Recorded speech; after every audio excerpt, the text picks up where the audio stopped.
আজ আমাদের বাড়িতে রান্না পুজো, তাই আমি নিজের হাতেই সব বাজারগুলো করেছি রান্না করার জন্য।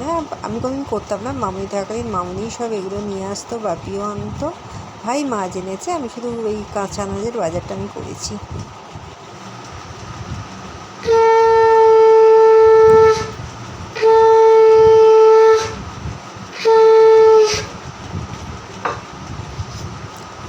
ভাতেতে জল ঢেলে দিয়েছি, তার মধ্যে ভাজা আছে 7 রকম: আলু ভাজা, পটল ভাজা, বেগুন ভাজা, কুমড়ো ভাজা, কাঁচকলা ভাজা, তারপরেতে আর কি ঢেঁড়স আছে, এরকম 7 রকমের আছে। চালতার চাটনি আছে, ডাল আছে, কাতলা মাছের মাথা দিয়ে পুঁই শাক, ইলিশ মাছ, আমাদের যেটা রান্না পুজোর সবথেকে স্পেশাল ইলিশ মাছ, আর কাতলা মাছ আছে। ব্যাস সেই কটাই রয়েছে।